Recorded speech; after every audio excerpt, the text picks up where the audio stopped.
I was abroad at the time, so I had to rely on the media to tell me what was going on. So I had to rely on the media to show me where the riots were kicking off, what was happening.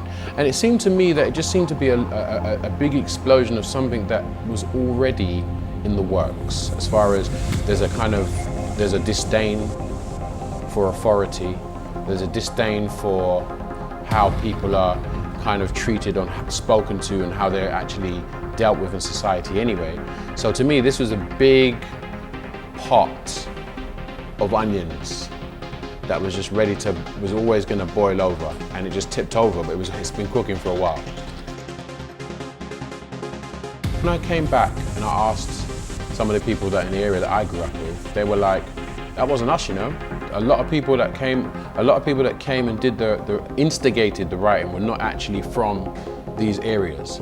So I think what happened with the riots is a lot of it wasn't just a black or white thing. It was more of a people that definitely have an issue with the way this country's being run, and people that are quite political. Even the youth, some of the college youth, you know, you saw some of the youth getting, some of the college students getting arrested for doing stuff. I think there was an element of that, as well as the street and the impoverished areas just having enough.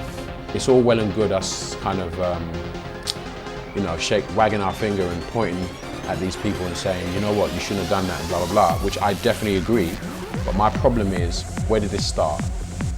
You know, I really don't believe in short fixes. It's like, if we're gonna really, as a country, if we're gonna recognize that a police action, police incident can then spark off with several different communities all across the UK lighting up and creating a riot, that is a problem.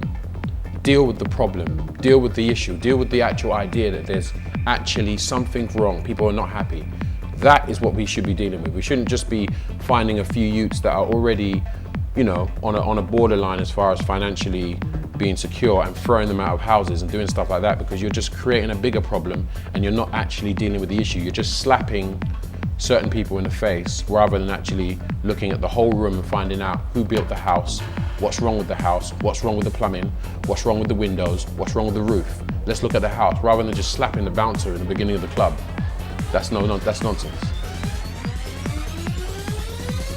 I'm not here to make the police look like bad people, but we have a system in this country where when young black people die in custody or come into contact with police, there's no follow-up, there's no clear understanding of, wow, how did this happen?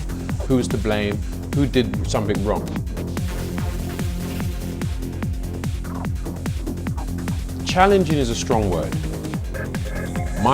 I plead to the government to start to look at people as real people. Stop.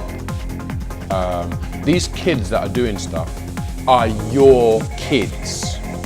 Stop talking about them that there's some hoodies over there. They're your kids. They're your kids' friends. They're your kids' possible husbands and wives.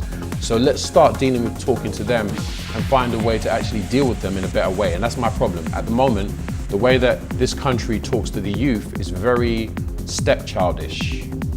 It's not very inclusive, it's not holistic, it's not representative of a real family relationship. And I think that if you're going to treat young people like they don't belong or don't have any worth to you, eventually you'll find that they're not going to actually be very friendly.